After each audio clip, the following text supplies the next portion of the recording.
do encontro. Temos nosso convidado, o professor Raul Mandrini, que vai fazer a conferência de fechamento. Eu vou apresentar ele brevemente. Eu digo brevemente porque eu tenho aqui uma parte do currículo dele, e ele é extensíssimo, mas algumas coisas eu queria destacar. Bem, vou colocar outro. Bem, foi docente da Universidade Nacional de Buenos Aires, Lomas de Zamora, Salta, centro da província de Buenos Aires, Rosário, Luján. Foi docente desde muito jovem, embora entre o período 1975 e 1983 viu-se afastado da vida acadêmica, por causa da ditadura militar. Logo em seguida, então, voltou, logo em seguida não, pensarei em 83, e desde então, exerce docência em diferentes universidades. Foi também professor invitado na Universidade Autônoma de Puebla, México, na Universidade Nacional do Centro da Província de Buenos Aires, se desempenhou como professor titular, com dedicação exclusiva, obtendo por concurso público. Eu vou ler esta parte porque para nós aqui no Brasil é bastante diferente.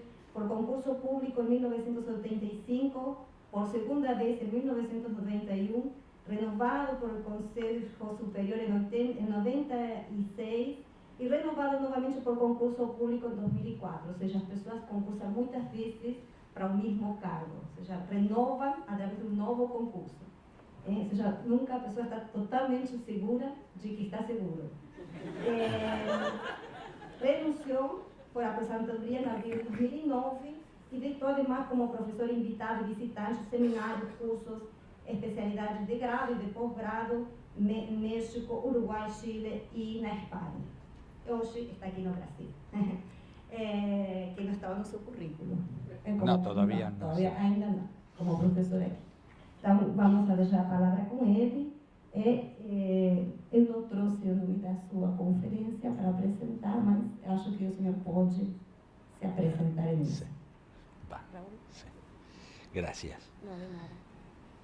Bueno, lo primero que quiero hacer es agradecerles que me hayan invitado. Digo, no voy a hacer nombres porque supongo que son decisiones de un comité organizador y son decisiones colectivas.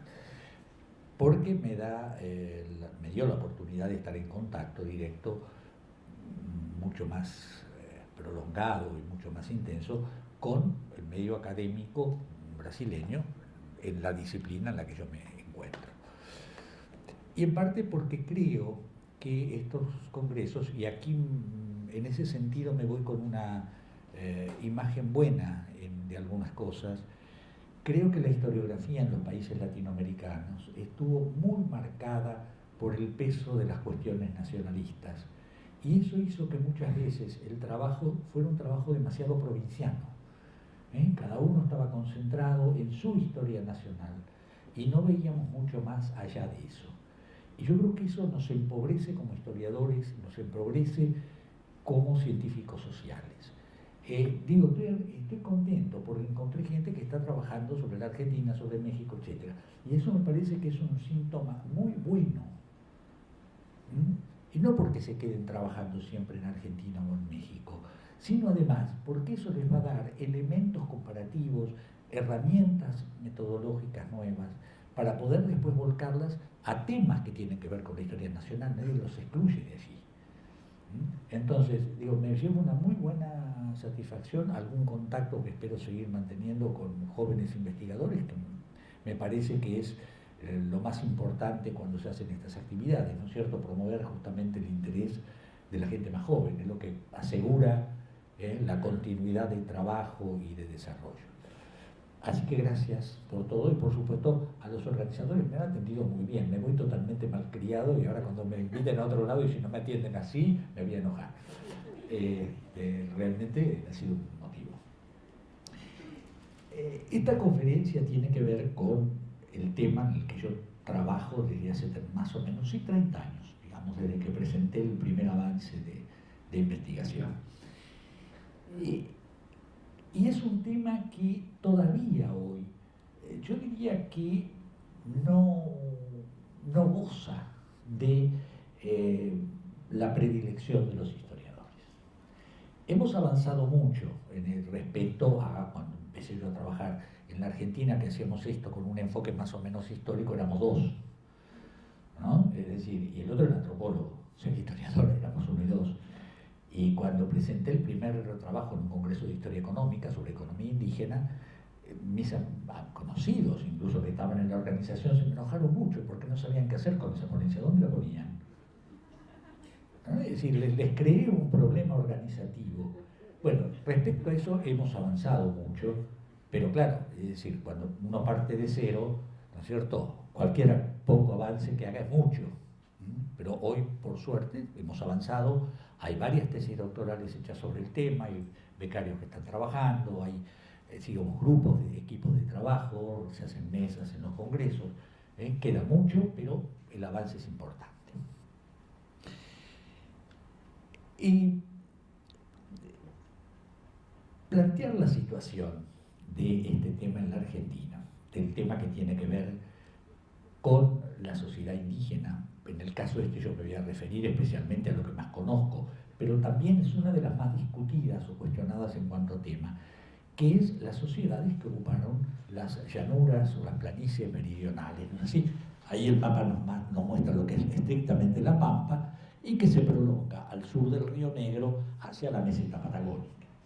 Es un territorio muy extenso, es un territorio muy particular, sobre el cual se fueron elaborando una serie de imágenes preconcebidas que prendieron muy fuerte en los medios académicos, pero también en el imaginario colectivo. Entonces uno habla de estos territorios y la idea es que la Pampa es, para la gente que lo ve desde Buenos Aires, es una gran planicie herbácea o de llanura que se extiende del Atlántico hasta la cordillera, plana, un terreno de ese tipo. Es lo que se le llamó en una época el desierto. Bueno, no es técnicamente un desierto desde el punto de vista ecológico, pero era un desierto de gente y de cultura para el pensamiento del siglo XIX. Y esas imágenes siguen pesando. Y entonces iba a empezar esto con una anécdota. Las anécdotas, aunque sean chiquitas, son siempre muy representativas. Hace unos años hay un congreso muy chiquito que yo voy siempre, porque me encanta el lugar, la gente, etcétera, que se hace en un pueblito muy lindo de la cordillera andina, en el sur de Chubut, que es Trevelin, cerca de Esquel. Es un pueblito muy pequeño y por distintos motivos se ha organizado ahí un congreso sobre historia de la Patagonia, argentino-chilena, es decir, vienen colegas chilenos, viene gente local y también por esas casualidades hubo alguna gente, jóvenes que se radicaron en lugares de la Patagonia y que están haciendo muy buen trabajo de historiadores. Varios terminaron doctorados, yo lo hablé más justamente, Julio Besú fue de ese grupo que se radicó en Puerto Madryn. Es decir, hay un grupo y de repente en la Patagonia, donde no había un núcleo histórico, hay una media docena de gente bastante más joven que está haciendo muy buen trabajo de historiadores. Entonces hay un lindo clima, van ellos, van profesores locales, y como en el interior hay muy poca oferta, generalmente estas cosas tienen un impacto fuerte dentro de la gente local. No hay otra reunión, y van, y preguntan, y participan, entonces hay un lindo clima. En una de esas reuniones, hace unos años, invitaron a una señora que era en ese momento funcionaria, creo que del gobierno de la ciudad o de la nación, no me acuerdo en ese momento en cuál cargo estaba, que era directora de patrimonio y esas cosas. En realidad la invitaron porque la gente local quería ver cómo estaba la situación a nivel legal o político respecto a las cuestiones de preservación del patrimonio. En la Argentina hay una especie de manía nacional que es tirar abajo todo lo que es viejo, ¿no es cierto? Entonces, aquí había interés en preservar algunas cosas, sobre todo vinculado a las migraciones galesas, a las primeras construcciones, ¿no es cierto? Casas muy viejas de la primera época, materiales varios. Bueno, esta señora fue, no es muy conocida en el ambiente historiográfico, pero era funcionaria y se esperaba que ella contara los proyectos que había a nivel de patrimonio. Pero ella se sintió obligada a contarle a la gente de Patagonia la historia de Patagonia. Empezó diciendo, más o menos literalmente, y no me lo voy a olvidar, después van a ver por qué, que ella estaba tan contenta de estar ahí, porque la historia patagónica era una historia muy importante, pese a que era tan reciente, que apenas tenía un siglo, ¿no? Desde los primeros colonos galeses habían entrado ya a mediados del 19. Varios de estos que estaban ahí, entre otros Julio, etc., yo creí que le saltaban encima. Yo creí que se le tiraban arriba del cuello. Pero fueron esos 5. Y lo dijo con total frescura, porque esa era la idea, ese era un territorio vacío. Y alguien le gritó, señora, acá había gente hace 15.000 años, 14.000 años. Ah, dijo nada más. Era profesora de historia. Digo, ese es el tipo de cosas tan burdas, pero que había que combatir. Parece obvio, ¿no es cierto? Pareciera obvio que ya a esta altura alguien de historia sepa que en América había gente por lo menos 15.000 años. Si más o menos usamos las fechas calibradas y cosas por el estilo. Y eso no hace 30, 40 años, hará 5 años, 6. Entonces, eso un poco es el reflejo de lo que tenemos que cambiar. Porque detrás de eso no era solo ignorar, yo creo que no es que no sabía que había unas sociedades indígenas ahí, pero eso no es parte de la historia argentina, o no es parte de la historia. No se le ocurre pensar que eso es parte también de un pasado. Un contexto que se abre después del 84. El 84 en este sentido es muy importante, es el final de la dictadura, es el comienzo de la búsqueda de un camino, ¿no es cierto?, institucional, democrático en la Argentina, con todas las limitaciones que puede haber tenido, pero implica la búsqueda de. Esto repercutió en las universidades en un recambio, no en todas, pero en muchas universidades hubo realmente un recambio de personas, un recambio de proyectos, y en ese contexto también empieza a darse una polémica muy, muy dura en muchos momentos, una polémica que en la Argentina no se hubiera pensado en una década antes. Y el tema es cuál es el lugar, qué pasa con los descendientes de pueblos originarios que viven en la Argentina. En primer lugar, la apertura que se da, ¿no es cierto?, a partir del retorno a la democracia, crea un clima para que se empiecen a manifestar una serie de reclamos de las partes de las propias comunidades. Reclamos por muchas cosas, que van desde reclamos. De hecho, voy a hablar un poco más fuera del micrófono. ¿Así está mejor? Reclamos por derechos, por reconocimiento de lenguas, por, ¿no es cierto?, de sus propias costumbres ancestrales, pero también mucho más concreto, de tierras, porque no todo se arregla. Cosas que no se han arreglado, todavía hoy tenemos esos conflictos. El conflicto de los en Formosa sigue vigente y las cuestiones provinciales son muy duras, pero eso adquiere visibilidad y de hecho, pese a todas las trabas y todo, finalmente parte de esas reivindicaciones son reconocidas en la Constitución, en la reforma de la Constitución del 94. Claro, el reconocimiento legal no basta, ¿no es cierto?, pero da una base para esos reclamos. Permite, por ejemplo, que un juez de repente dé lugar a una demanda de tierras porque ahí había un cementerio indígena y el juez da lugar a la demanda de las tierras considerando que las comunidades son preexistentes al Estado y por lo tanto tienen derecho sobre esa tierra. O sea que el avance legal es importante. No basta, pero es importante porque da fundamento a muchos de esos reclamos. La aparición de estos reclamos, además, está tirando abajo uno de los mitos fundacionales de la Argentina. La Argentina se ha escrito a principios del siglo XX, el gran mérito de la Argentina es que era un país blanco, un país europeo, un país sin indios, ¿no? Y esa era la gran diferencia de la Argentina respecto a otros países latinoamericanos. La irrupción de estas comunidades lo que está mostrando es que esto era falso, que estas comunidades habían sido invisibilizadas, o en todo caso algunas se habían invisibilizado para poder sobrevivir. y ante estas condiciones emergen como tales. Pero al mismo tiempo que surge esto, aparecen reacciones virulentas de algunos sectores nacionalistas, conservadores, etc. Muy particularmente violentas en el caso de las comunidades mapuches, pero con argumentos de una elementaridad terrible, ¿no? Es decir, de acusarlos de chilenos.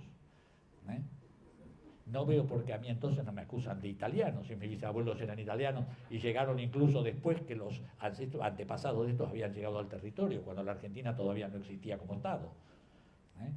Y después, bueno, toda la demás caterva de términos prácticamente aplicados normalmente a los chilenos que invadieron la Patagonia, que eran la avanzada del imperialismo chileno, hasta apelativos verdaderamente racistas. Realmente fue una exacerbación, hay que leer los diarios y tener estómago. En medio de esa polémica, donde participaron muchos los diarios y participaron algunos divulgadores, porque además se apeló a argumentos históricos o a la historia como fundamento de las críticas. Por esto, ven que estos eran chilenos, ¿por qué nos dijeron, señores, nosotros estamos acá desde antes? Punto. Era el argumento más elemental para sostener.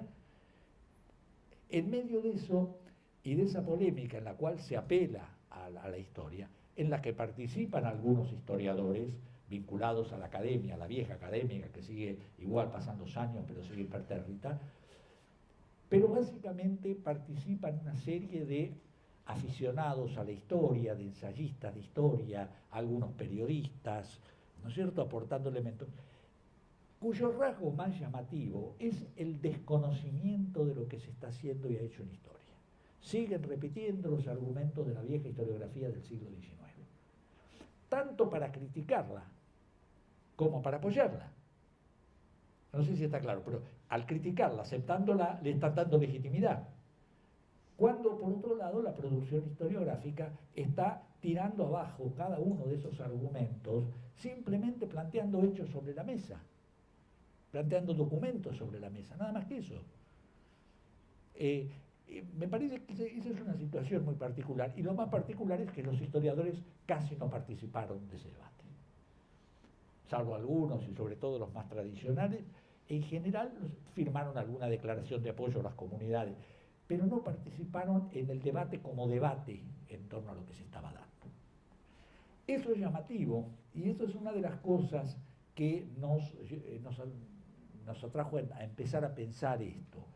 Digo yo, llamativo sí, no raro. Quienes conocemos el ambiente historiográfico en la Argentina no nos resulta tan raro, porque el tema vinculado a los indígenas puede ser un tema que los historiadores se acercan por posiciones políticas, sea de simpatía, en otros de posición, pero no como historiadores pensando que desde la historia se pueden dar respuestas, ¿no es cierto?, a esos debates, que no hay solo un diálogo ideológico, sino además hay que ir a la historia y desde ahí empezar a realmente revisar las imágenes que se han construido, etcétera, etcétera, etcétera. Digo, cuando los historiadores se alejan, aun cuando las pocas investigaciones que se empiezan a hacer en ese momento empiezan a mostrar que todo eso que se ha sostenido no resiste el análisis simplemente de leer una fuente. Es muy fácil, no se hace. Incluso algunos historiadores, cuando se vuelcan al tema indígena, abandonan el rótulo de historiadores. Se empiezan a llamar con ese ambiguo término de etnohistoria. Y hace 20 años que lo están usando y yo estoy esperando que alguien me explique qué es eso. Pero bueno, se usa. En un momento era simplemente un problema de conveniencia para evitar duplicaciones, etc. Pero se sigue usando. Somos historiadores. ¿Por qué hay que ponerle otro nombre? La historia no es solamente la historia política de los hechos que hacía el positivismo del 19. Obviamente, cuando nos acercamos al tema, y eso es lo que yo quiero hacer hoy en algunos problemas, el problema implica las dos problemáticas. El primero es el problema de la sociedad indígena misma. Bueno, pero ¿cómo era esa sociedad indígena? Nos dieron un relato que se aceptó desde el siglo XIX. Sabemos, eso estaba poblado por bandas de cazadores recolectores, nómades, esto. Lo dijeron los historiadores con apelativos, ¿no es cierto? Eran bárbaros, salvajes, etcétera, etcétera, etcétera, etcétera. Pero también lo dijeron los etnólogos, con otros términos. No hablaban de bárbaros salvajes, hablaban de bandas, cazadores recolectores, ¿no es cierto? Nomadismo, etcétera. Pero en el fondo la imagen era consistente. Eso era lo que teníamos. Y aquí quiero hacer una referencia personal. Cuando yo llego al tema, de casualidad, debo confesar que fue por una maldad. Estaba trabajando con Rex González, se había publicado un libro y Rex se enojó. Rex González es un arqueólogo, murió hace poco, que es el que fundó la arqueología argentina, inventó la arqueología argentina realmente, ¿no es cierto? Y un día, Alberto, estábamos charlando, todavía época de la dictadura, él estaba echado, yo también de la universidad, y nos encontrábamos, poca gente nos frecuentaba, era peligroso acercarse, y charlábamos, nos encontrábamos horas, charlábamos en su casona de La Plata, y un día dice, mira lo que hace este tipo, lo que escribe, pero el tiempo que pierde haciendo esto. Obviamente, como uno es malo, fue a buscar el libro y comenzó a verlo. Y el libro traía una cosa importante. El tipo era un arqueólogo que hacía una toponimia y todo eso que no sirve para nada en La Pampa, pero había un informe al final donde el tipo describía toda una excavación de un sistema de represas en el medio de La Pampa. Entonces uno lo primero que se pregunta es, ¿cómo? ¿Cazadores recolectores que hacen represas? Ahí algo no va. Ese fue un poco el empujón. Sobre todo pensando en mi propia trayectoria, por eso digo, permítanme que me haga una referencia personal. Yo inicié mi carrera trabajando en historia antigua, de Cercano Oriente específicamente, trabajé varios años, estuve muy en todos los debates de la década del 60 y del 70, ¿se acuerdan los debates de los más que tienen más años seguramente se acuerdan los debates con el modo de producción y las discusiones, ¿no es cierto? Que había el modo de producción asiático, etcétera. Entre los que trabajábamos historia antigua, nos tuvimos que poner a estudiar también América prehispánica, ¿no es cierto? Y si los incas, no los incas, y las sociedades hidráulicas, etcétera, etcétera. Yo no venía con todo ese bagaje de estudiar la historia antigua, de estudiar todos estos temas, pero yo no había pasado nunca por la historia argentina, salvo lo poco y malo que me habían dado en la facultad. Entonces paso por la frontera y caigo en el medio de La Pampa y me encuentro con esto. A la cabeza uno le da vuelta y uno empieza a hacerse preguntas. ¿Cómo es posible esto? Entonces empiezo a leer algunas fuentes muy elementales, las primeras que tenía en mi casa, los textos Mansilla, y ahí me encuentro con descripciones de lo que son los ceremoniales, hay referencias a la práctica de suté, hay indicadores de complejidad social y política claritos, ¿no es cierto? Hasta hay referencias a la agricultura entre los indígenas, no eran tan nómades ni cazadores recolectores, cultivaban, hasta encontrarse un dibujo de un arado indígena hecho en madera y la descripción del trato de un cautivo. Entonces, a partir de ahí uno empieza a plantearse qué pasa acá. Es decir, si yo encuentro esto, acá algo no cierra. O todas estas fuentes están equivocadas, o estos tipos no eran cazadores recolectores. Esto es una cosa mucho más compleja, ¿no es cierto?, en la que tenemos que meternos. Y esa fue la primera línea de trabajo. Sí, yo pasé por la frontera, me metí en el mundo indígena y empecé a mirar la frontera desde el otro lado, porque necesitaba saberlo, porque esas sociedades no estaban cortadas o separadas. Y el tema de la frontera se convierte en un tema, o fronteras, y yo prefiero hablar en plural, porque visto desde el mundo indígena no hay una frontera, hay varias. Y son distintas y tienen relaciones, se gestan relaciones distintas. Pero digamos, en general, ese contacto que está dándose con la sociedad hispano-criolla es un elemento que va a ser importante para entender lo que pasa dentro del propio mundo indígena. Es decir, esos temas eran en realidad aspectos de un problema. Un problema al cual toda la tradición del positivismo decimonónico había separado. La frontera era tema de los historiadores, los indios eran tema de los antropólogos y los arqueólogos, o etnólogos como se le decía entonces, y de los arqueólogos. Entonces teníamos una frontera que era una frontera con nadie. Es decir, trabajo de historia sobre la frontera que era una frontera vacía, con nadie. Eso después lo toman y más elaborado, sofisticado, lo hacen incluso historiadores de primera línea como Tulio Alperín, que puede describir la expansión de la provincia de Buenos Aires en la década del 20 sin nombrar una sola vez el término indígena. Y hace un análisis finísimo de los mecanismos de expansión, de la ocupación del espacio, de la tierra, etcétera, etcétera. Y uno no se entera que ahí había gente. Y no estoy hablando, digo, de cualquier propagandista, es decir, de Tulio. Claro, en una época en que Tulio escribe eso no había estudios sobre el mundo indígena, todo el mundo seguía pensando que eran cazadores-recolectores. Entonces, a partir de ahí, lo que entendimos es que no podíamos trabajar el mundo indígena sin entender también las relaciones que se estaban dando con el otro, es decir, lo que era esta frontera. Obviamente esto tenía algunas complicaciones. Esto que yo les decía recién, fue una de las primeras cuestiones que tuvimos que atacar.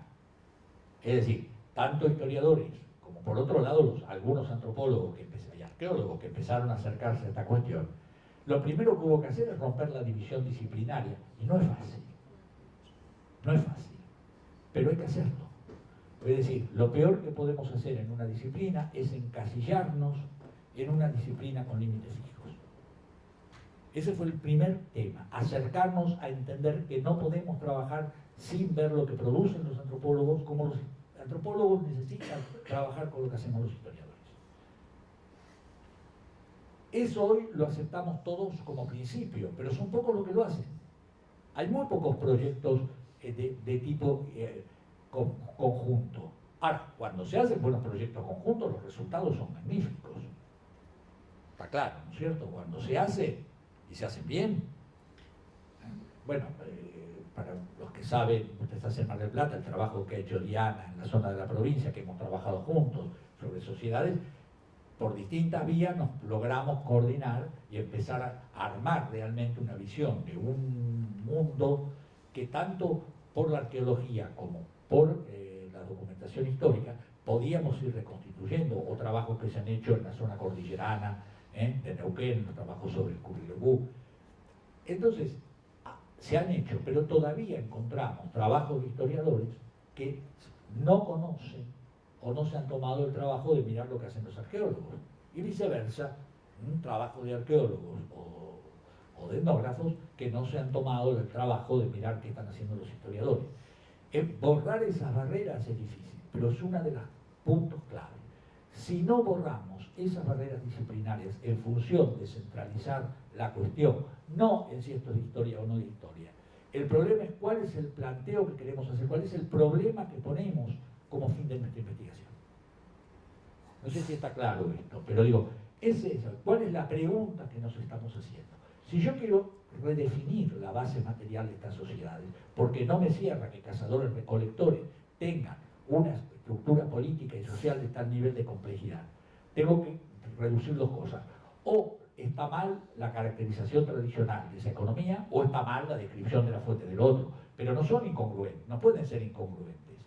Entonces, ahí tengo que hacerme esa pregunta, y si yo me planteo cuál es realmente capaz esta base económica de sustentar estas estructuras sociales, tengo que empezar a recurrir a lo de los arqueólogos, porque son los que me dieron la pista cuando excavaron, ¿no es cierto?, estas represas, cuando me están dando material. Es decir, la producción de la vida material es un elemento central en esta definición de la economía, no solo las fuentes. Entonces, y viceversa. Es decir, un arqueólogo que está trabajando, yo recuerdo una anécdota, un arqueólogo joven, de repente le preguntaron por lo que estaba haciendo, y le dicen, bueno, ¿cómo haces? ¿No podés vincular esto con tal cosa? Y él dijo, no, yo hago arqueología. El trabajo arqueológico hay que hacerlo con material arqueológico. Y otro arqueólogo más grande, uno de los más importantes, actualmente relativamente más joven, Gustavo Politis, se le rió y le dijo, mira, yo trabajo los inicios del poblamiento. ¿Sabés lo que yo no daría por tener un texto escrito de 3 líneas? No lo uso porque no lo tengo. Pero si vos que estás trabajando el periodo tardío y tenés textos escritos, no los usás, realmente sos un tonto. Se lo dijo así abiertamente. Bueno, Gustavo podía decirlo.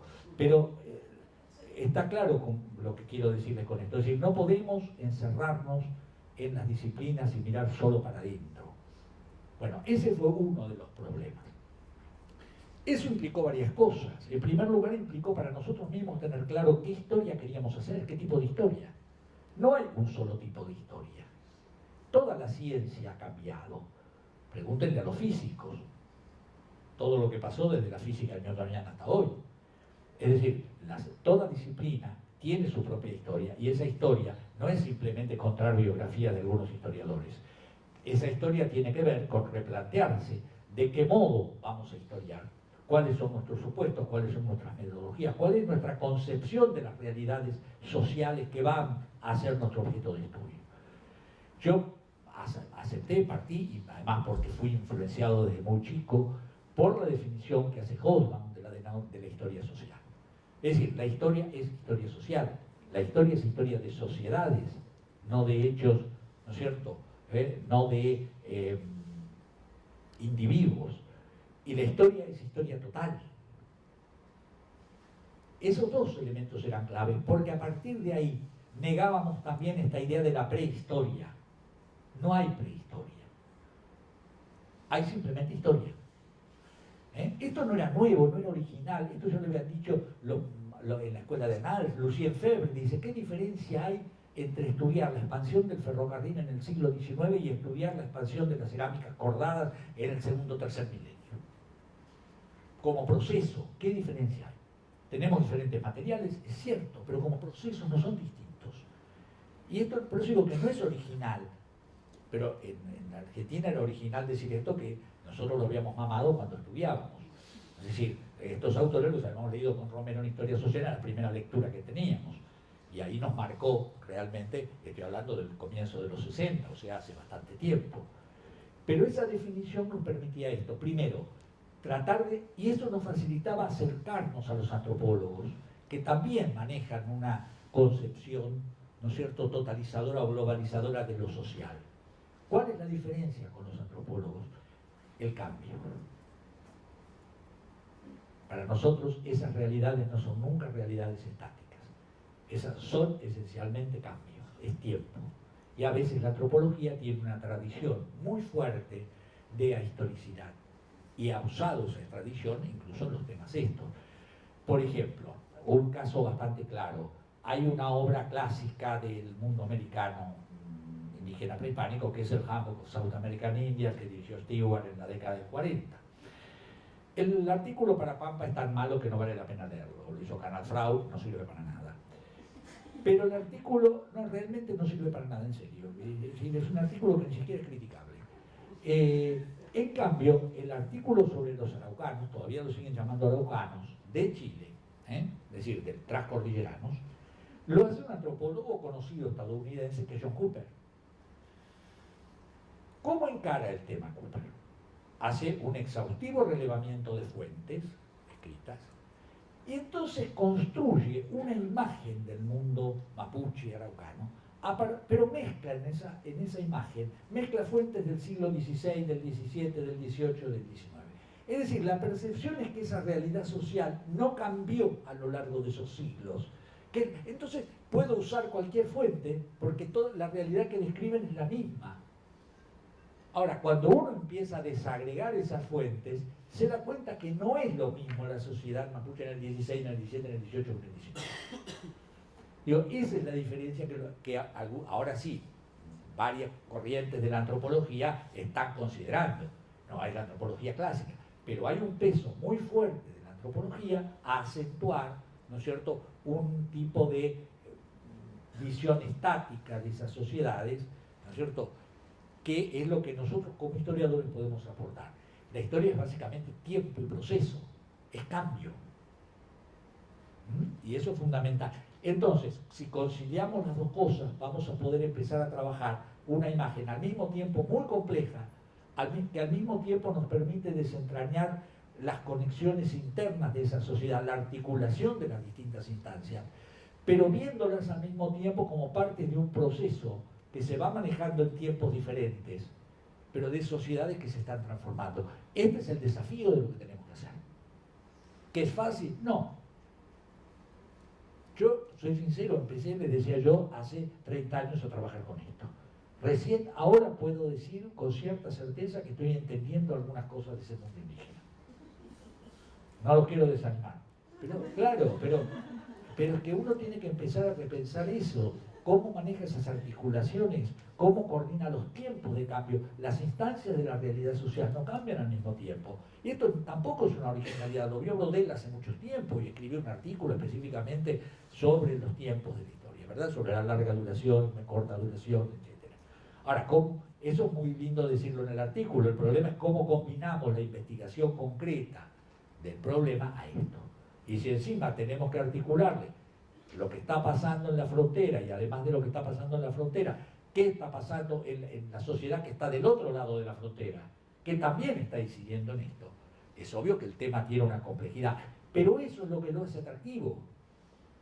Eso es justamente lo que uno se agarra y se mete cuando empieza a ver cómo puede empezar a desmontar esa construcción y al mismo tiempo empezar a entender cómo vivía esa gente, cómo se articulaba, cómo se organizaba, cómo planifica. Y eso nos obliga después a cambiar muchas otras cosas que se derivan de acá.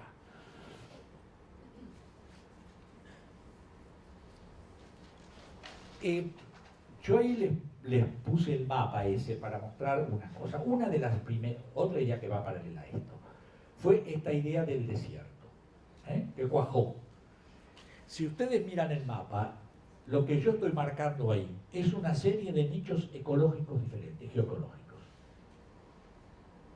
No hay ninguna homogeneidad, y que se tome el trabajo de agarrar un autito y cruzarse la pampa se va a dar cuenta de las diferencias que hay entre lo que es la llanura herbácea, que es lo que se proyectó hacia adelante, lo que son las zonas de medanales, lo que es el monte, que es la zona más rica, una de las zonas más ricas de poblamiento. Por supuesto están las travesías, que son desérticas, son los lugares donde no se puede parar porque no hay agua. Son esas cadenas que van entre los ríos y el monte. Y después empieza el ascenso hacia la cordillera, donde están los núcleos de valles cordilleranos. Si no entendemos esa diversidad ecológica, no entendemos las estrategias económicas de los grupos, no entendemos la movilidad, los patrones de movilidad, no entendemos los modos de asentamiento de las comunidades, porque ningún nómade se mueve como parecía los viejos discursos, que los nómades andaban dando vueltas de un lado para otro. La movilidad está sujeta a estrategias de las propias sociedades respecto a los recursos, a la distribución de los recursos, a la estacionalidad. Estos grupos no tienen un movimiento libre. En verano están en un lado, se mueven en la primavera, aprovechan la época en que pueden recolectar, después se mueven con los rebaños a las zonas de pasto, y en verano buscan las zonas más altas que son más frescas para el ganado, y en invierno, por el contrario, bajan a las cuencas, digamos, de menos altitud, que son más templadas. Es decir, todo esto está implicando un sistema de funcionamiento y de complementariedad. Y eso implica que cuando uno analiza los grupos que están en la llanura herbácea, hay una estrategia y un tipo de prácticas económicas particulares, pero cuando se va al medio del monte, etcétera, es totalmente diferente, porque el territorio lo impone las condiciones generales globales, y lo mismo pasa con la cordillera. Pero eso permite a su vez articular los circuitos de comercio de forma complementaria. Los lugares donde hay pastos van condicionando la movilidad de los ganados respecto a las zonas de pastoreo o al cruce de las travesías. No se puede circular por cualquier parte. La travesía sabemos porque, a todo esto no es que yo esto lo inventé, están las fuentes. Cuando describen cómo se cruza una travesía, hay que parar el ganado, llevarlo, dejarlo al lado de donde empieza la zona desértica, darle mucha agua, descansarlo. Por eso las represas que se construyen están hechas en los bordes de la travesía. No sé si está claro, decía, ahí han hecho las represas. Porque ese ganado, una vez que se lo larga a la carrera, a cruzar la travesía, no se lo puede dejar parar, porque el animal que se para se muere. Hasta llegar al río no se lo puede dejar parar. Entonces esto implica todo un planeamiento de actividades, de rutas, de caminos, etcétera, que evidentemente estas sociedades manejan con una ductilidad. Y de hecho lo aplican después a la guerra, cuando a don Bartolo Bartolomé Mitre, lo dejan a pie en medio de un guadal. El guadal es una especie de pantano, porque le hacen una serie de maniobras, lo meten en el pantano y ahí tiene que dejar las cajas de armamento, los caballos, etcétera, para poder salvar la vida. O sea, también lo aplica para eso. Pero, digo, entendamos esto, porque esto entonces nos empieza a reflejar las lógicas de explotación económica que esta sociedad tiene. Entonces, cada vez que hago esto me pregunto, bueno, ¿dónde están los salvajes? ¿No es cierto? Esto está funcionando. Entonces, me interesaba justamente mostrarles esto y algunas ideas de paisajes mínimas para tener. Esto es el Pajonal Panteano, en la zona del sur de Buenos Aires, la zona de pastos. Esto obviamente es una foto reciente, el pasto ahora ya no tiene nada que ver con los pastos que había en la época prehispánica y en esos momentos. Es decir, años de uso van cambiando la estructura de los pastos, son pastos más blandos, más comestibles, los otros serán más duros, etc. Pero al mismo tiempo esos pastizales, por ejemplo, impiden el cultivo. Acá no se cultiva, porque, ¿qué pasa? El suelo de gramíneas, las raíces tienen silicatos, ¿no es cierto? Yo sé si alguno de ustedes ha usado alguna vez una guadaña para cortar el pasto, o una hoz para gramíneas. El filo queda brillante porque el silicato lo pule. Entonces, abrir la tierra con instrumentos de madera, donde no hay acero, no hay hierro, es imposible. Pero el pasto permite, por ejemplo, una especialización ganadera. Permite que esas poblaciones se vuelquen y ya en el 18 toda esa zona es un núcleo de crianza de animales que después se envían a través de la Pampa hacia la Araucanía, hacia distintos lugares. ¿No es cierto? Es decir, hay una reeducación. En el centro, en la zona del monte, que lo vamos a ver después, esto es la zona intermedia, es una zona más seca, la zona de valle son ya la pampa seca donde hay vegetación xerofítica, es decir, son pastos menos profundos en cuanto a raíces, pero secos, más duros o más salitrosos. También sirve para el ganado de todas maneras. Ahí el problema es encontrar agua, hay que saberlo, no es que no hay que saber encontrarla.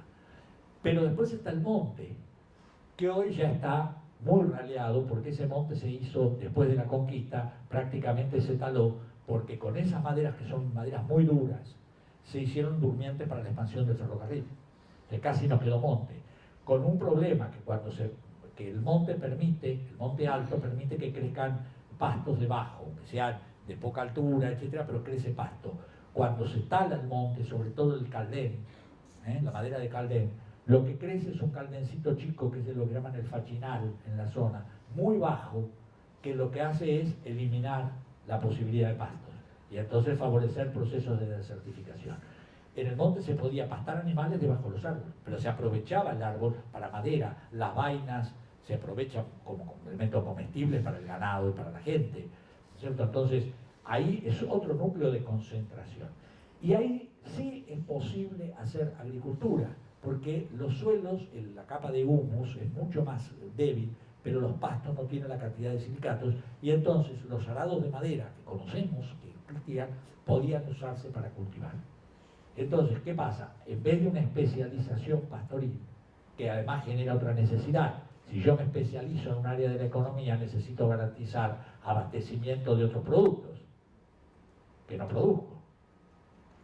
Toda especialización supone, ¿no es cierto?, conexiones para suplantar lo que no puedo producir. Eso lo sabemos de la economía actual. Nos especializamos nosotros en producir soja, bueno, pero después necesitamos otras cosas que de algún lado tenemos que sacarlas. Acá es al contrario.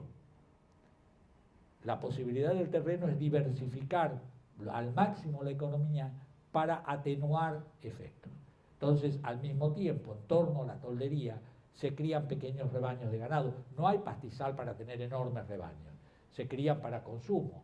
Y ahí hay de todo, hay vacas, hay caballos, hay cabras, hay ovejas, ¿no es cierto?, en torno a la toldería. Se cultivan pequeñas parcelas, se recolecta en el bosque, se caza, por supuesto, cuando hay se caza, porque de esa manera se pueden reacomodar mucho mejor y mucho más flexiblemente a cada área. Y después, cuando vamos a la cordillera, los valles son la zona de descanso del ganado para paso a la Araucanía, y fundamentalmente pastoreo e invernada. Los animales que llegan desde cerca del Atlántico, llegan a la cordillera, necesitan un tiempo de descanso y estos valles son claves para la invernada. Y además explotan la sal que hay en la zona de Neuquén, porque es una sal buena, es la sal gema, y no la sal del océano que había en ese momento en la Araucanía, en Chile, que es mala para consumo humano. Entonces, eso articula un sistema de intercambios que conecta ambos mundos, pero al mismo tiempo los conecta con los ámbitos hispano-criollos. Sí, sigamos, por favor. Bueno, ahí tracé hacia 1800 las principales rutas de comercio. Y reténganlo para lo que va a venir después. Fíjense, están marcadas las principales rastrilladas. Allí tenemos, ¿no es cierto?, las serranías de Tandil y Ventana. Esa es la zona más rica, entre esas dos sierras, esa franja, es la zona más rica ganadera hasta hoy. Esa es la zona de ganadería. Después tenemos las salinas grandes, otro elemento importante. La sal era importante y hasta de Buenos Aires iban a proveerse de sal. Ahora, cuando iban de Buenos Aires a proveerse de sal, tenían que ir con permiso de los caciques. Que iban, porque tenían que pedir permiso, llevar regalos, los caciques los autorizaban. Y después vienen los principales ejes, que son lo que se llamaban las rastrilladas o caminos a través de la Pampa, que cruzan ese territorio hasta alcanzar, ¿no es cierto?, la zona cordillerana. Es decir, hay una red de circulación, y aquí están solamente las más grandes, después hay pequeños caminos que van a cada una de las tolderías. Este funcionamiento lo que nos está mostrando también que acá no hay nomadismo en el sentido tradicional. A lo máximo hay transhumancia en la zona de cordillera o en la zona del sur, es decir, una movilidad estacional que tiene que ver con, ¿no es cierto?, la condición climática de los rebaños. La cordillera es normal, hasta hoy, si uno va en la época cuando empieza el otoño, va a cualquier ciudad pequeña de Neuquén o del norte, etcétera, y lo he visto en Chosmalal. Cuando empiezan los fríos, empiezan a bajar los crianceros que vienen trayendo los rebaños de los pastos de altura que se usan en el verano. Y tuve suerte de llegar justo cuando estaban bajando, fotografiarlos, porque venían bajando con sus ovejitas, sus cabras, ¿no es cierto?, alguna vaca, etcétera, y van bajando al valle. En el valle están en el invierno. Cuando empieza el verano, ya en la primavera, vuelta a los pastos de altura. Este movimiento, pero este movimiento de transhumancia se hace hasta hoy y se hacía también antes de la ocupación del territorio. Es decir, si yo sigo, podemos seguir avanzando, no es eso lo que sí quiero hablar, pero me interesaba marcar esto para ver un poco todos los elementos que están, digamos, desmontando toda la imagen tradicional. Cuando uno ve todo esto, dice, bueno, ¿dónde estaban estos bárbaros salvajes? Después vamos a ver algunos otros datos. Por favor. Bueno, acá es lo mismo un poco más tarde, es el sistema de rastrilladas a mediados del 19, que ya está hecho sobre la base del anterior, que se complejiza más, pero él responde a eso. Sí. Ahí un poco traté de volcar sobre el mapa los principales intercambios y conexiones de intercambio con productos en las distintas fronteras. Es decir, este mundo además está conectado, desde el 18 seguro, ya claramente documentado, etcétera, con el mundo hispano-criollo. Hay un movimiento regular de comercio a través de las fronteras, que es lo que vamos a hablar enseguida. Sí. Estos eran los mapas que yo les decía. Ahora, después de ver ese mapa, miren esos mapas. Uno es para mediados del 18, el otro en la primera mitad del 19. Son un mapa de un trabajo, de un capítulo sobre economía, donde está hablando de los circuitos de intercambio en el Río de la Plata, colonial y en el siglo XIX. Ahora, observen dónde terminan los circuitos de intercambio. Todo eso que estamos viendo abajo, no figura. Esos circuitos de intercambio no terminaban ahí. Seguían toda esa circulación, pero también lo sabía en el Chaco, ojo, gente que estaba trabajando en Chaco, los ríos eran vías de circulación importantísimas y llegaban esos ríos, llegaban desde la zona andina, llegaban productos hasta la costa del Atlántico y viceversa, circulaban de grupo en grupo a lo largo de los ríos y llegaban, así como llegaban productos del Atlántico a las misiones que estaban en la cordillera, en el borde de cordillera, viceversa, los grupos iban y venían. Los ríos no eran barreras, eran vías de comunicación. Entonces, comparen ese mapa, y esto por eso le digo, no es un mapa de hace 100 años, son mapas publicados en 2001, y reproducidos recientemente en una obra moderna, que se supone moderna. Sí. Bueno, ahora sí, ahí paramos que vamos a otra cosa. El otro problema es el de las fronteras. Yo dije las fronteras eran patrimonio de los historiadores en esa división. Ahora, el problema es que cuando uno va a buscar bibliografía sobre la frontera, lo que escribieron los historiadores sirve menos que lo que escribieron sobre los indios.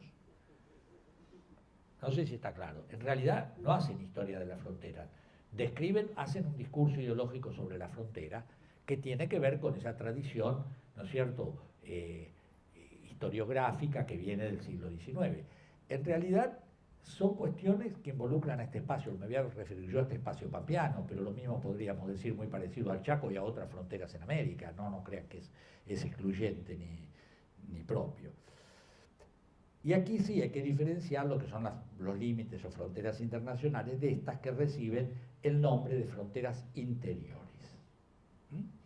Es decir, fronteras que se remontaban al pasado colonial, cuando la conquista delimita los espacios ocupados por la corona, y que fueron luego un tema central y de debate cuando se constituyen los estados nacionales y tienen que empezar a fijar sus propios límites sobre esos territorios que no habían sido controlados hasta entonces. Porque muchos de estos territorios son incorporados recién en la segunda mitad del XIX, comienzos del siglo XX. Todavía siguen buenas partes no ocupadas o ocupadas simbólicamente hasta bien adentrado el siglo XX.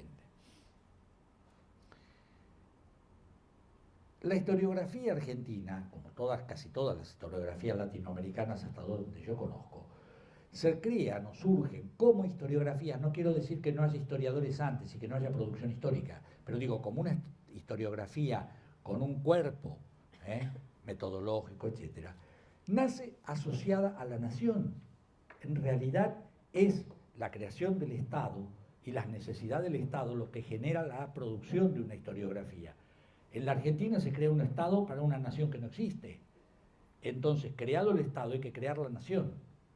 Y la historiografía va a servir en este sentido para crear justamente un pasado común a esa nación, que en realidad es un acuerdo de regiones que han mantenido su independencia, que son estados provinciales, es decir, no eran provincias como después se dijo, se llamaban estados provinciales, es decir, salvo las relaciones exteriores, eran estados independientes.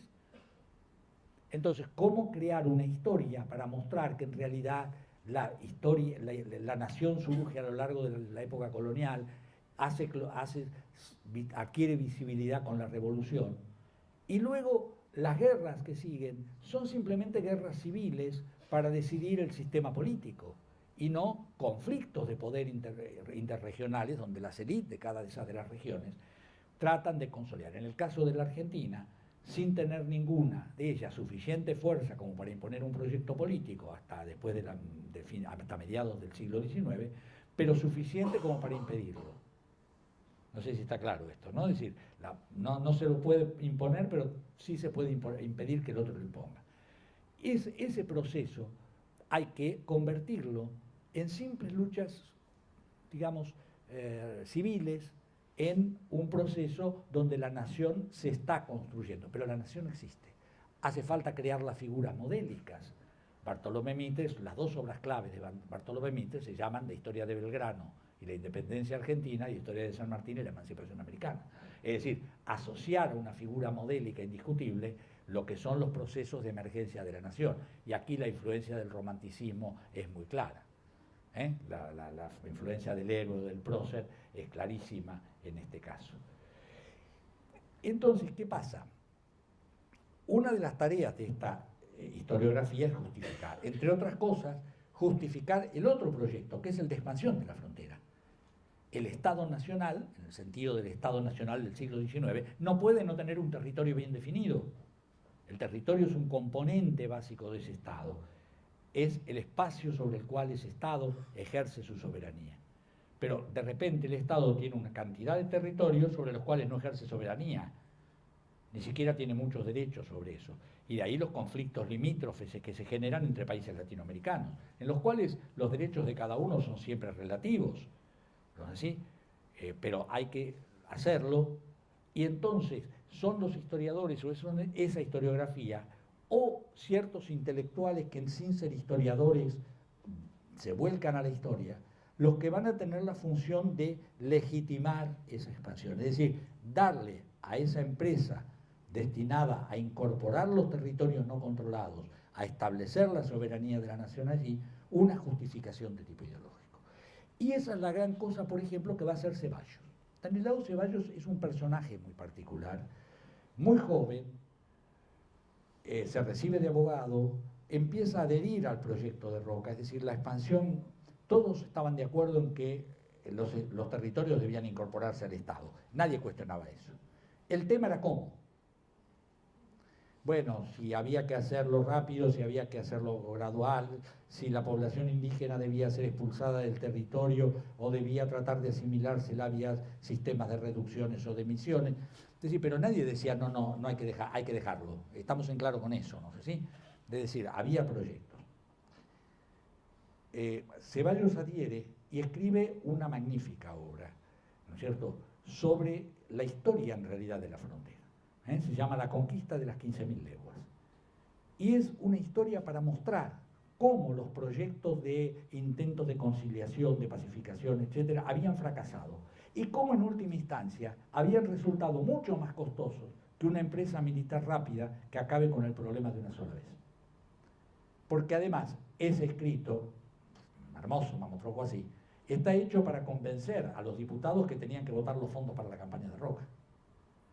Es decir, Ceballos es lo que llamaríamos un poco anacrónicamente un intelectual orgánico en el sentido gramsciano, un tipo que está donde hay que estar para fundamentar el proyecto, ese proyecto de nación, y incursiona en la historia, incursiona en la geografía, están las comisiones de límites, participa en las comisiones de límites, escribe, ¿no es cierto?, sobre el otro. Esa es la figura de Ceballos, y está en todas, ¿no? Y en esa obra sienta esta idea.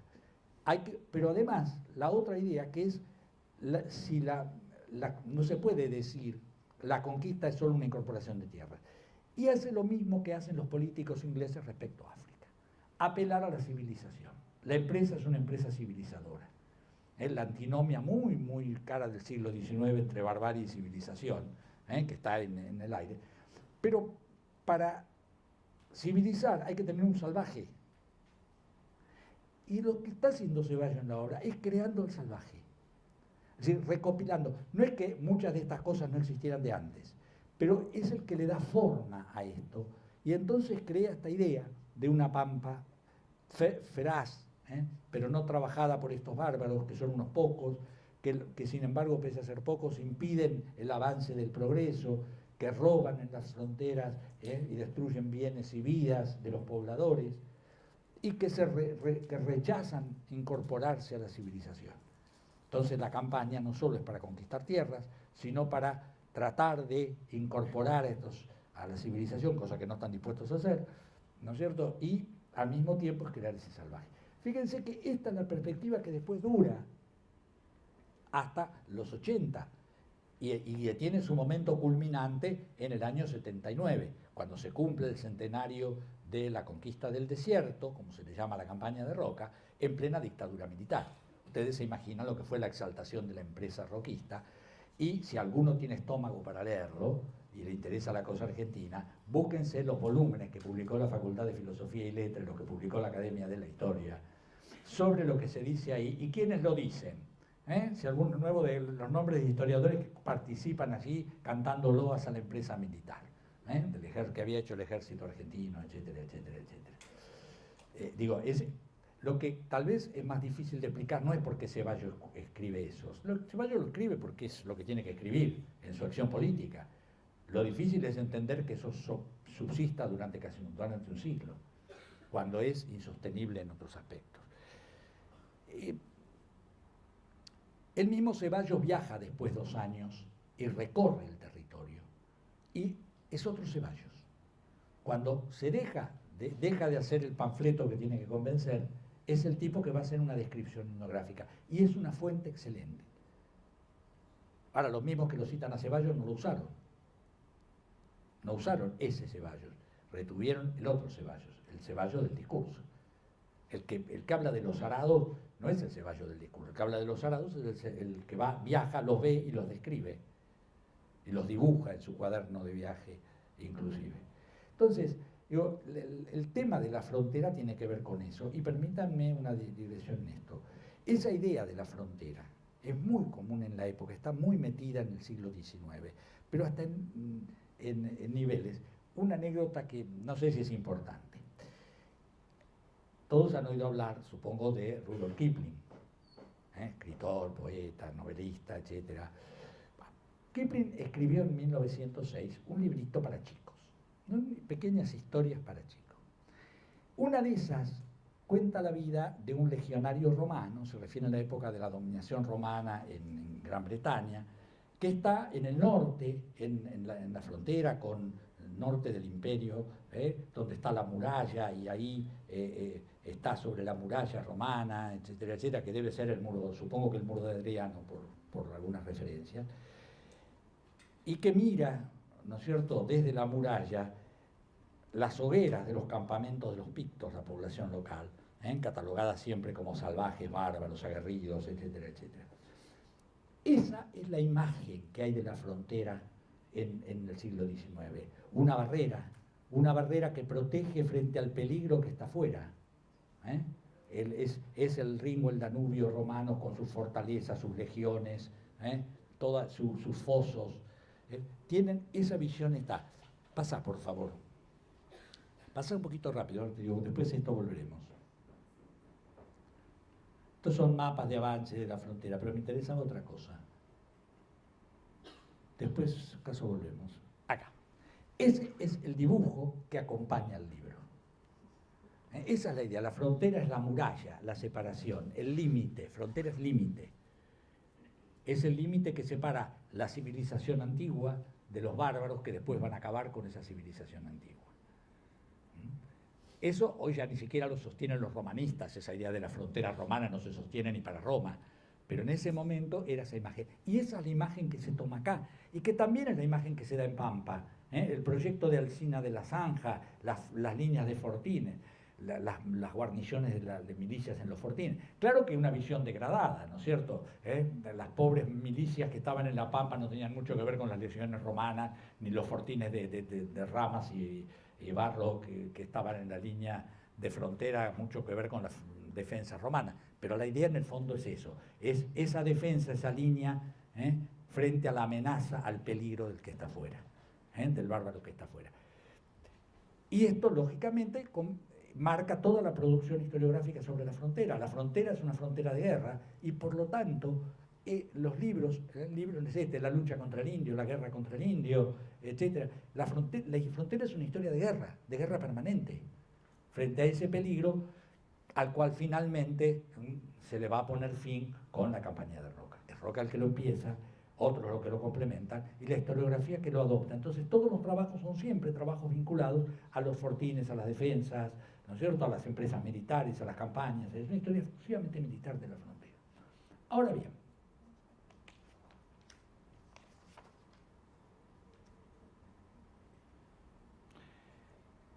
cuando uno empieza a trabajar, no digo uno por mí, sino cuando empezamos a trabajar, porque éramos un grupo que empezó a trabajar en estos temas, empieza a darse cuenta que puede cuestionar esto, datos en manos, desmontar esta imagen muy fácilmente.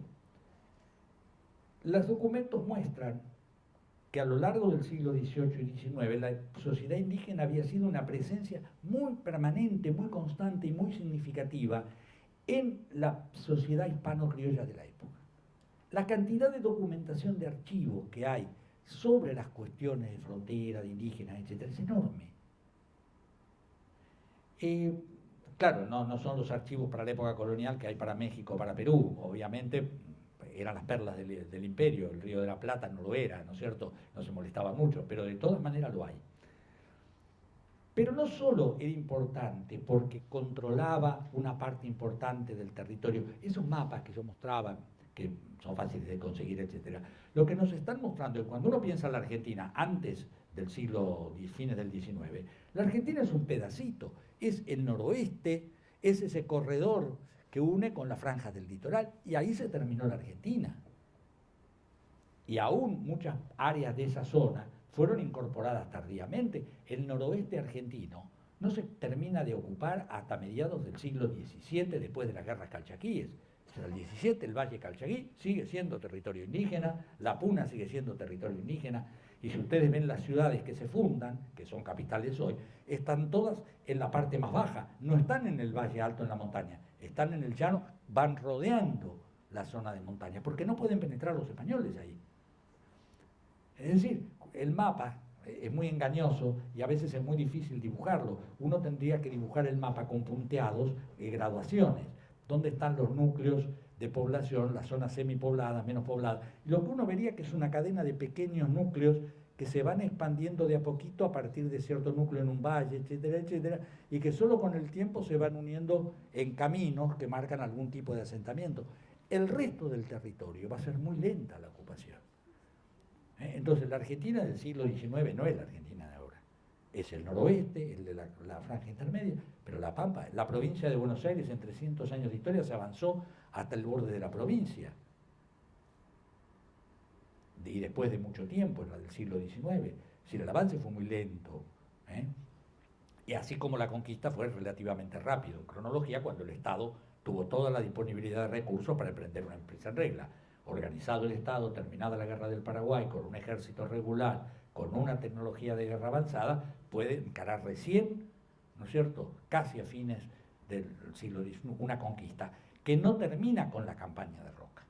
Todavía, a comienzos del siglo XX, la policía tiene que entrar en la meseta de Somuncurá porque se están reconstruyendo los cacicatos indígenas.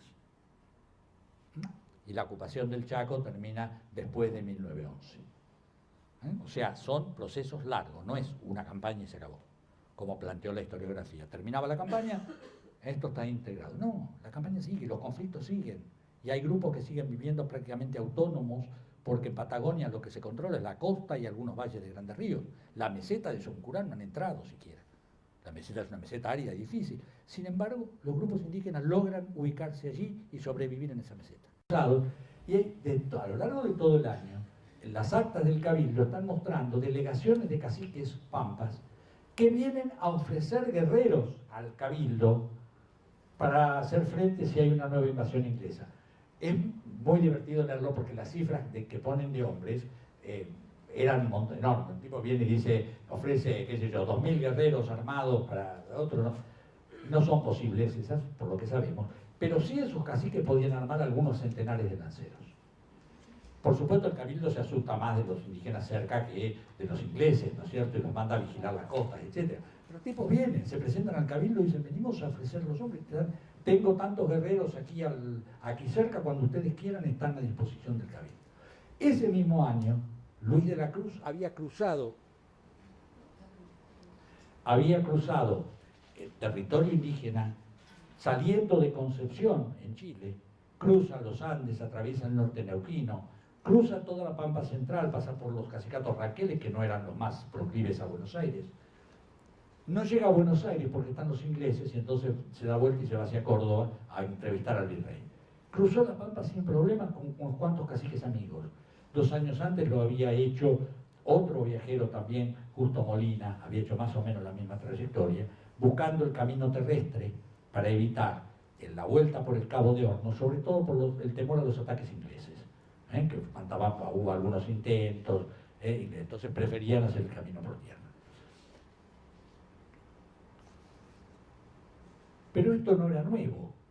Años antes tenemos, por ejemplo, informes, hay un informe de las parrillas de 1804, están los textos de Azara, hay un dictamen del virrey Loreto, del antiguo virrey, cuando le piden un informe en el 92, y todos coinciden que no hay guerra. Es más, cuando el gobierno de Buenos Aires pide nombrar un traductor oficial en la frontera por los riesgos de la guerra, se usaban también las autoridades para conseguir recursos, obviamente. Siempre hablaban de la amenaza. Y Loreto, que había sido virrey, dice, miren, dice, yo fui virrey hasta tal año, y no tuve problemas, sino con un malón, los indígenas venían a la ciudad, he negociado con ellos, comercian esto. Y es eso, lo que quieren es sacar ventajas. Y además, dicen, en las campañas hay un montón de gente que entiende perfectamente la lengua de los indígenas y pueden oficiar, si es necesario, como lengua base. No hay guerra. Pero, es decir, les digo, yo nombré algunos ejemplos, pero hay pilas de documentos que están hablando del comercio, de las redes de comercio, las describen. Entonces, primera idea, ¿dónde está la frontera de guerra? Es cierto que hubo épocas en que la hubo. Si uno compara todo lo que nos dicen estas fuentes, ¿no es cierto?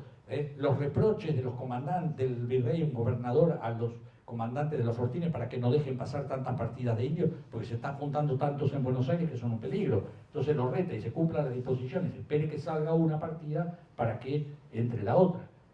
Y vienen a comerciar. Con sus cosas, traen, compran, van, saludan al virrey o al gobernador, les dan regalos, se van. Claro que hubo épocas, cuando uno ve eso, malones muy violentos como lo que hicieron Cacapol y Cancapol, ¿no es cierto?, en 1740, digamos, parecían cosas del pasado realmente, ¿no? Es decir, porque se enojan los dos caciques que estaban tranquilos, porque el comandante de esos tipos que son un peligro público sale a la campaña y mata una partida de indios, pero resulta que eran indios de estos caciques que tenían acuerdo y que estaban en paz. Entonces Cacapol se enoja, junta a sus grupos aliados, arma una fuerza y arrasa literalmente la campaña bonaerense. Se llevan 20.000 ganados, no sé cuántos cautivos, hacen un desastre en la campaña. Hay todos los relatos del cabildo, los testigos que están en ese momento, etcétera, etcétera. Según el dato más conservador, levantan 1.000 guerreros. Faulkner dice, bueno, algunos hablan de 4.000, no, serán unos 1.000 guerreros que levantan. Para la época es mucho. Esas son las preguntas. Poner 1.000 hombres a caballo para lanzar un ataque de 2 días, arrasa todo. Y no entra en la ciudad porque no le interesa la ciudad. Las descripciones son muy pintorescas. Parece que estaban los oficiales de la guarnición corriendo sin sombrero por las calles, la gente metiéndose en las iglesias, viéndose que pasaban por encima de la ciudad. Los caciques se van con el ganado, los cautivos, todo lo demás, y las fuerzas que había en Buenos Aires se quedan mirándolos a la distancia porque, según dicen, tienen las caballadas cansadas y no lo pueden seguir. Los años que siguen son épocas donde hay periodos de paz, donde hay conflictos, donde hay todo un reajuste, pero nunca hay guerra permanente. Es interesante cuando uno agarra el archivo y ve que el mismo año que hay un ataque, pero siguen entrando partidas a comerciar. Hay por ahí problemas en la frontera de Córdoba, pero no los hay en Buenos Aires. Y cuando, es decir, el sistema que se está escalonando de relaciones descarta eso. Hay roces, sí, en toda frontera hay roces. ¿Puede haber conflictos? Sí, en toda frontera, pero no es solo una frontera de guerra.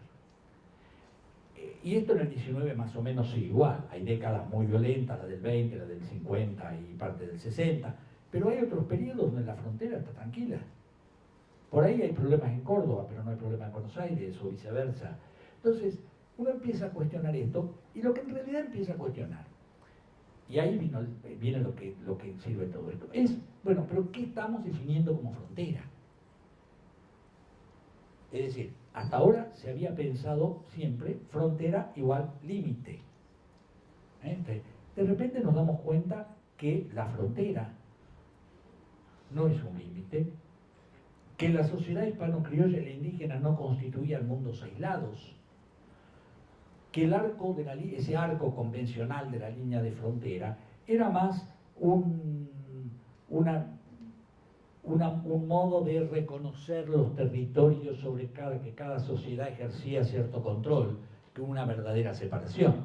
Bueno, hasta el salado, después del salado hay que pedir permiso, tenemos que tener cierto control, pero nada más. Esto nos llevaba a redefinir esto y con diferencias, los que trabajamos en esto, no acordamos, pero en la práctica surgió así, considerar la frontera como un espacio físico, sí, pero también como un espacio social. Ya no es una línea, es un espacio. No es solo un espacio físico, es también un espacio social. Ahí vive gente, y esa gente, en ese ámbito se desarrollan relaciones entre la gente. Las personas que conviven generan relaciones entre grupos, relaciones entre personas. Y además, ese espacio, que es fluctuante en sus dimensiones, que a veces es más extenso, que a veces se contrae, es un espacio que se construye históricamente y que en realidad ese espacio está marcado por hasta dónde se extienden el tipo de relaciones sociales que caracterizan esa frontera. Cuando empezamos a ver esto así, empezamos a encontrar un mundo dinámico y un mundo donde se gesta un tipo de relaciones muy particulares que ya no se pueden solo definir en términos de enemigo, en términos de guerra, en términos de eso. No sirve, el concepto no nos sirve porque no nos da la realidad. En algún momento se trató, y tuvo bastante éxito, hablar de relaciones de frontera como relaciones interétnicas. La cosa de la etnicidad, sobre todo, es muy cara a la antropología, ¿no es cierto?, los temas de identidad étnica. Y se habló de relaciones interétnicas. A partir de un concepto amplio de cultura, sin duda es mejor que la anterior, es más abarcativa, da cuenta mejor de la flexibilidad. Pero cuando avanzamos en la investigación, nos damos cuenta que estamos volviendo a un nuevo reduccionismo, que reducir el mundo de la frontera a dos categorías, las llamemos como las llamemos, porque además está claro que esa es la idea que hay, porque cuando se trata de conflictos o de relaciones entre indígenas, se habla de intraétnicas. Es decir, ver al mundo indígena como una sola etnicidad o al mundo hispano-criollo como una etnicidad puede servir para una abstracción muy general. Pero yo me acerco a la frontera y me empiezo a preguntar. Cuando tengo que definir concretamente individuos, y ese fue un lindo trabajo que hicimos un grupo de gente, sobre todo de doctorandos, usando biografías, definir quiénes eran algunas de estas personas que estaban en la frontera. Lo que nos mostraba es que era muy difícil reducirlos a esa dicotomía. ¿Quién era este Juan de Dios? Un tipo que estaba en las tolderías, a que Pedrosa lo encuentra cuando está como cautivo, que lo describe. Y cuando lo describe nos dice, es un español.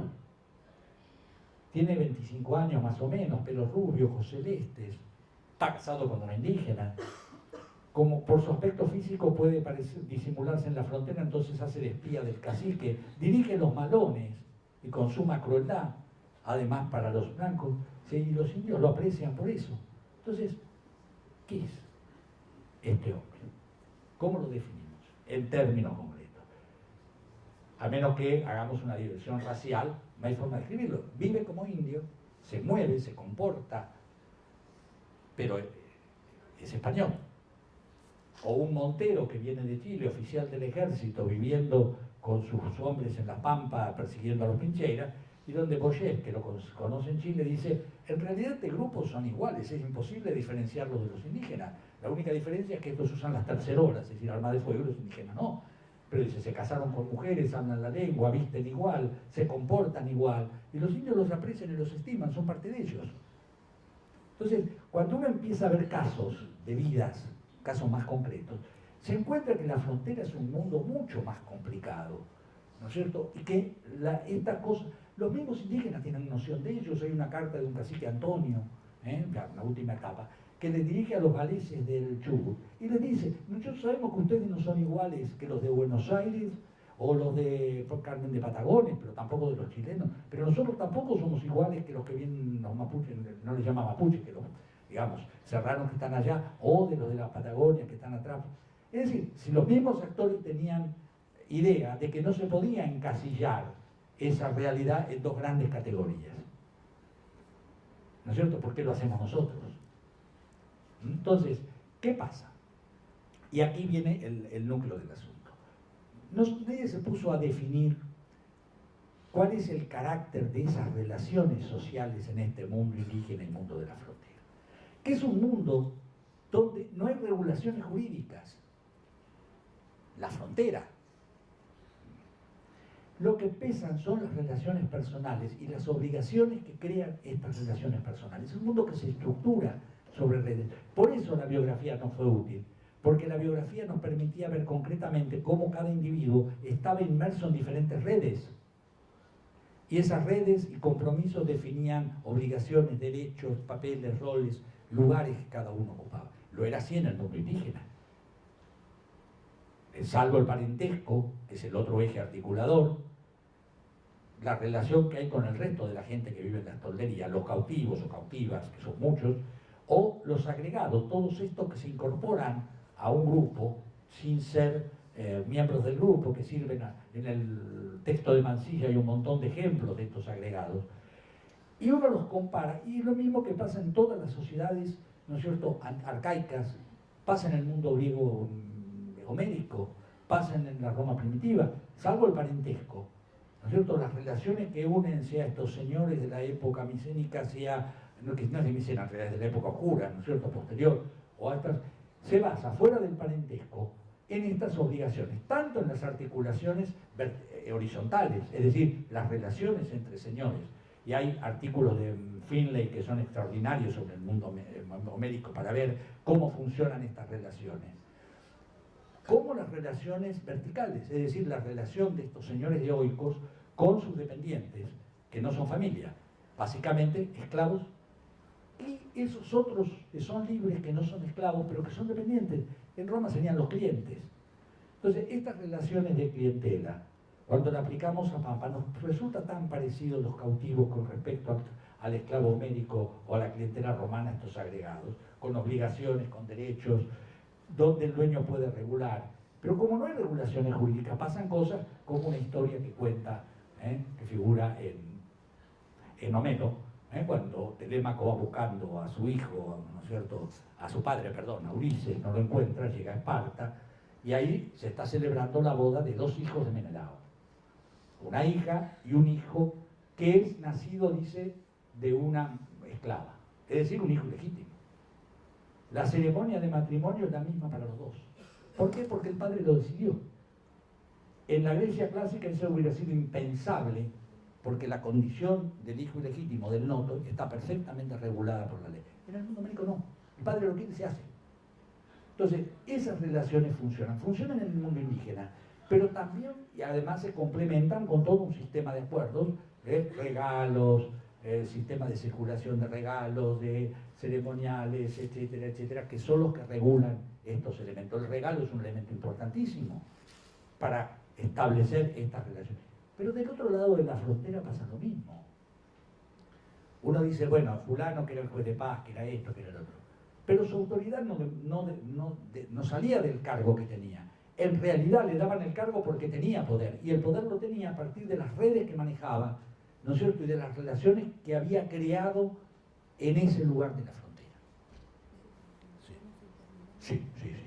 Bueno, estas cosas es lo que nos lleva a plantearnos los temas. A partir de aquí, obviamente, y en esto termino, hay que empezar a revisar otras categorías. Se han usado muchas y creo que lo más importante es empezar a pensar, y esto sí, en estas sociedades, además, como actoras de su propia historia. Es decir, empezar a pensar el mundo, este mundo indígena complejo, como actor. Los caciques deciden, hacen, presionan, obtienen cosas, amenazan, llegan a la ciudad y pidiendo hablar con alguien y el virrey los manda a llamar a las corridas para que venga.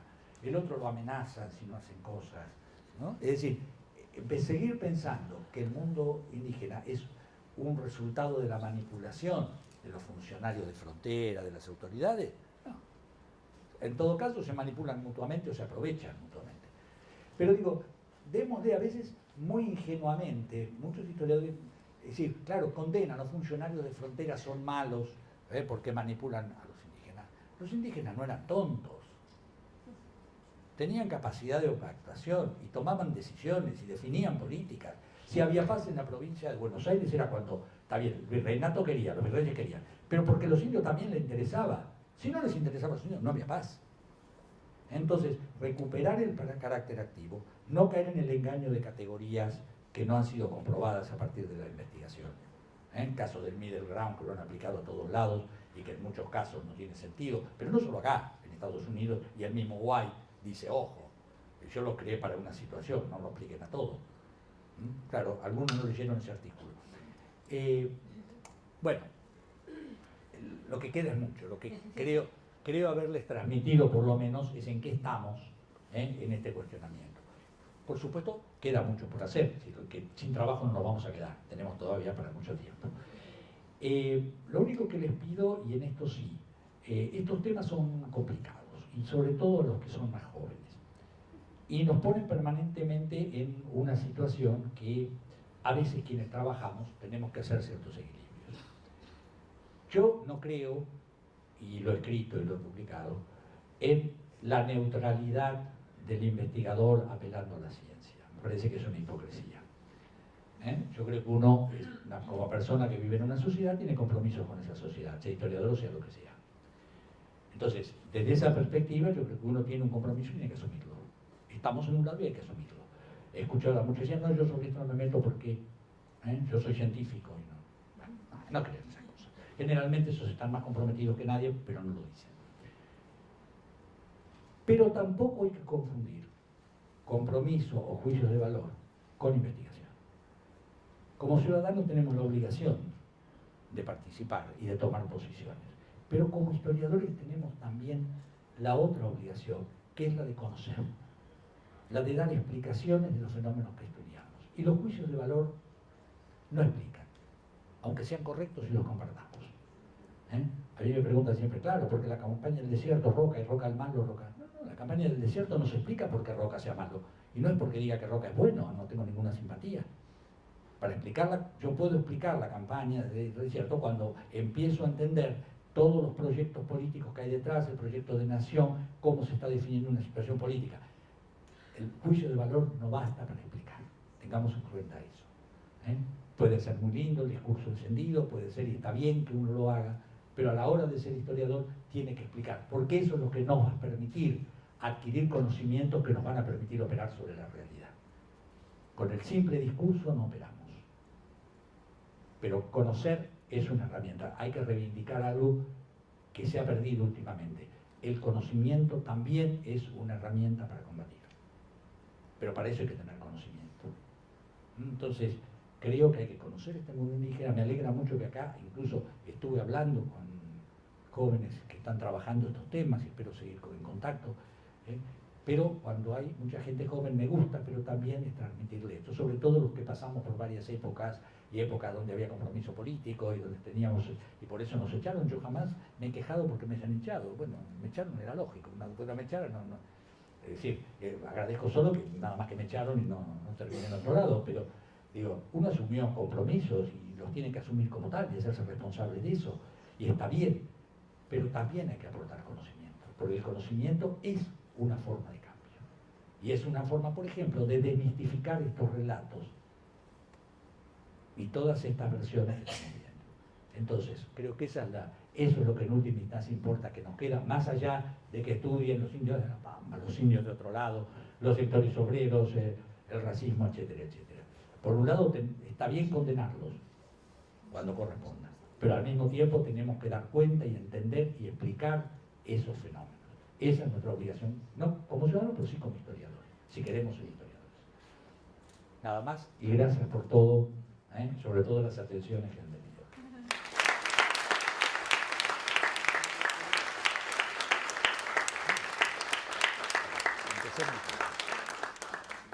Aqui o professor me diz pelo baixo, é que comecei muito tarde, mas nós agradecemos a belíssima conferência.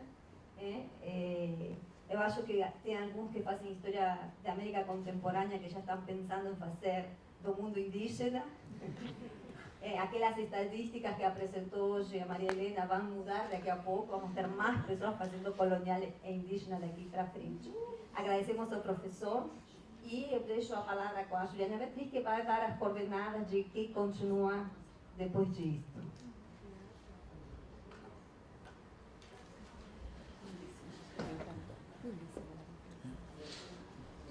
Debe ser una cosa clara.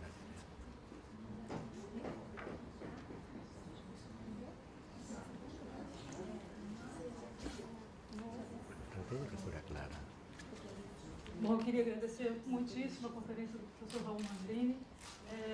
A gente não vai ter nessa sessão perguntas, depois tenho certeza que o professor conversaria, né, com quem tiver interesse. Com vinho ele conversa, Fábio. Com vinho ele conversa. Com vinho ele conversa, exatamente. Eu queria agradecer muitíssimo a presença de todos, a resistência até esse último momento. Queria fazer um agradecimento em especial nesse momento final aos monitores que deram apoio ao longo do congresso.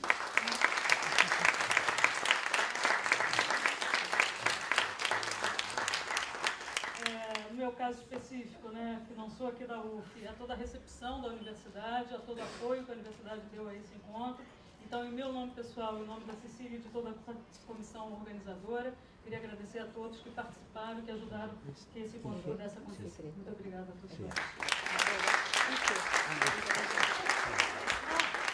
Só uma coisa, então, claro que estamos esperando todos na festa. Né? Todos na festa, e eu queria fazer um agradecimento especial em nome do Departamento de História da UF. Agradecer enormemente a Juliana e a Beatriz.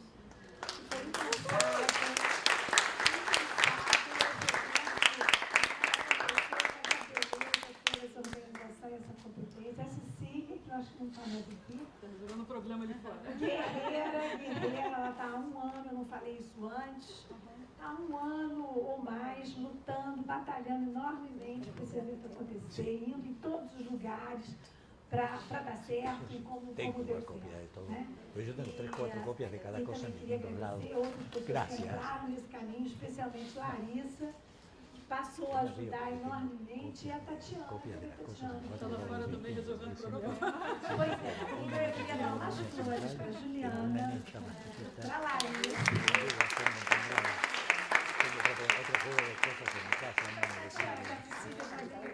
Gente, então agora vamos para a festa. Se llamaba Interesa.